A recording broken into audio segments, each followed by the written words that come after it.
Si Manalo, kumbaga sa mga brother, hindi tayo matataas ang posisyon to. Kaya nga po mapapansin nyo, nang tanongin niya si Jesus Christ, nagpunta siya gabi, para wala nakakita sa kanya kasi may pride niya.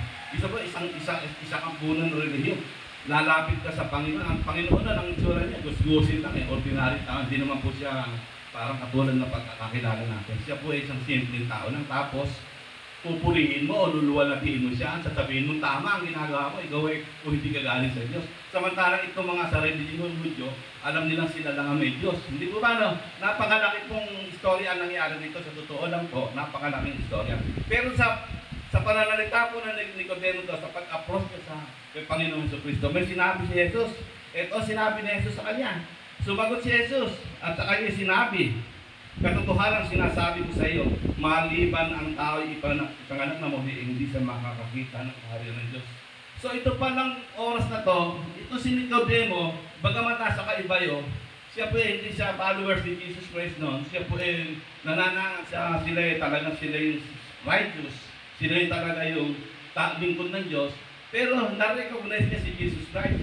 Di po ba, kung titignan po natin ang kasaysayan sa John 1:11, hindi siya tinanggap sa sarili niyang bayan. Yung pong napapatay kay Jesus Christ, mga kababayan niya, mga Hudyo.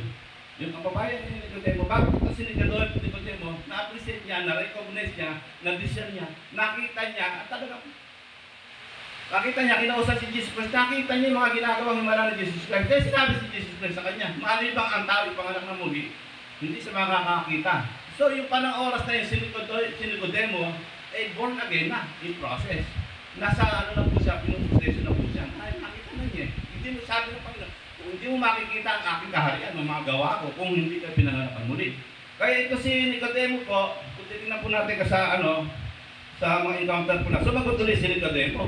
Ang sabi sa kanya ni Nicodemo, ito, sinabi ni Nicodemo, paano may papanganak na muli ang isang tao kung siya matanda na? Makakapasok pa ba siya bilang ikalawa sa tiyan ng kanyang ina? Sapagkat nung araw po, wala pong nagtuturo pa ng about Spirit. Hindi po nila naintindihan yung mga bagay ng Espiritu. Sapagkat ang Espiritu Santo po nun, ibinibigay lang po sa mga chosen one lang. Hindi po binibigay sa lahat. Hindi po sa tulad natin, sa generation po natin, sa book of Acts sinabi, ibubuhos ko ang Espiritu sa lahat ng tao. Lahat po tayo mayroon ng understanding about the Spirit. Kasi nung araw po talaga sila po, nangahawak lang po sila sa titik, sa letra. Wala po sa Spirit. Kaya hindi naintindihan ni Nicodemo. Sabi, paano ako papasok na muli ng ikalawang beso? Papasok pa ba ako sa tiyan ng aking ina? Ako'y matanda na. Kaya sumagot na naman po si Jesus sa John chapter 3, verse 5 po, ito ang sabi. At sinabi ni Jesus, katotohanan sinasabi ko sa iyo, malibang ang tao ay ipanganak na muli sa tubig at Espiritu, ay hindi siya makakapasok sa kaharian ng Diyos. So ito na naman po ang nangyari. Pero naman po pangalawa sinabi si Jesus Christ about salvation o paano ka makakapasok sa kaharian ng langit. Nung una sa John chapter 5, ang sabi lang po sa John 3, sa verse 3, ang sabi lang po dyan ay makakakita. Dito po sa 5, makakapasok na.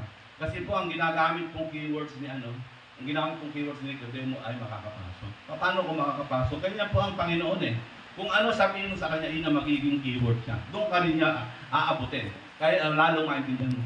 Paano ako makakapasok na muli sa aking nanay? Tanda na ako. Sabi niya, papanganak ba ako pangalawa? Sabi.